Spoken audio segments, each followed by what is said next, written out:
This next clip was just going bananas. Yes, I'm sure you've seen it.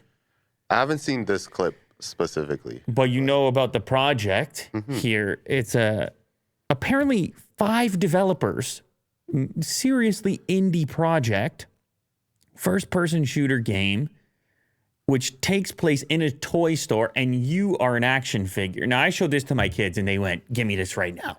They said, I play this right now.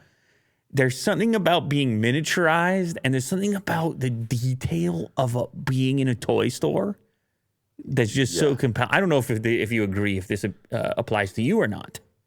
No, this is very interesting. You're like launching off different pads, and the fighting is going from the floor to the shelves, and you yourself are an action figure, and you're fighting other action figures of all different styles.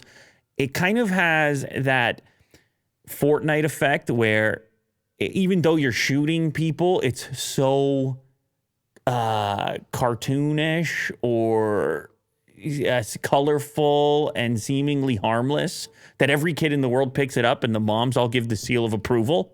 Do you know what I'm saying, Will?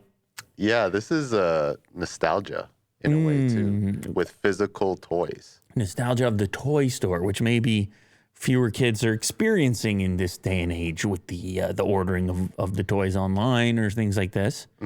Yes, there is something. The toy store in general is a very fantastic environment, imaginative environment, all the possibilities walking into the toy store. You probably have your very own toy store memories. A lot of good vibes. I remember Lego. Like the Lego displays, all the colors and collaborations and so on. Anyway, the game's called Hypercharge. It is made by an indie game developer, and they announced that it will be available soon exclusively on Xbox. Imagine that. That's a nice little get for Microsoft, because this clip has generated 13.5 million views already on Twitter. This simple clip. So you know it's going to be a big deal, and it's going to be great for Xbox gamers. Some people might even pick up an Xbox to play this game. I don't know. We got to wait and see, but so far so good.